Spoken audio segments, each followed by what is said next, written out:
পাগড়ি সহ নামাজ আদায় করার ফজিলত কি?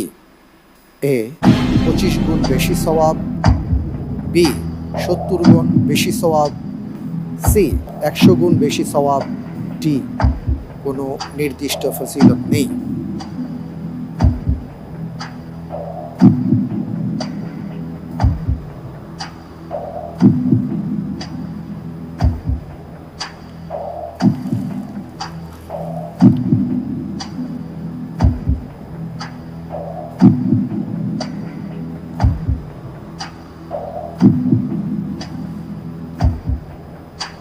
পাগড়ি সহ সালাত আদায় করার ফজিলত।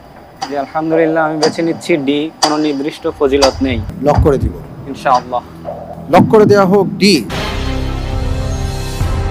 আপনি যে উত্তরটি দিয়েছেন আপনার উত্তরটি সঠিক হয়েছে। আলহামদুলিল্লাহ। রাসূল সাল্লাল্লাহু আলাইহি ওয়াসাল্লাম সবসময় পাগড়ি পরতেন বা মাথায় রুমাল থাকতো। আলহামদুলিল্লাহ।